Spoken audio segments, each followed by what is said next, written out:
চুলায় ধীরে ধীরে ভাজা হচ্ছে টাটকা মাছ। তেলে ভাজার এই মচমচে শব্দ আর সোনালি রং দেখলেই যেন ক্ষুধা বেড়ে যায়।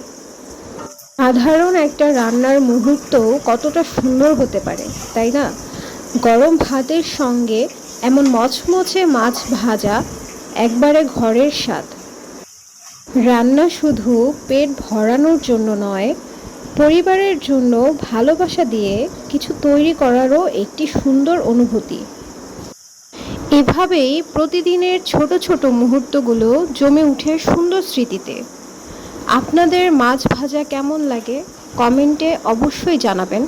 আর এমন ঘরোয়া রান্নার ভিডিও দেখতে ফলো করতে ভুলবেন না। লাইক, কমেন্ট ও শেয়ার দিয়ে পাশে থাকবেন। ধন্যবাদ সবাইকে। আল্লাহ হাফেজ।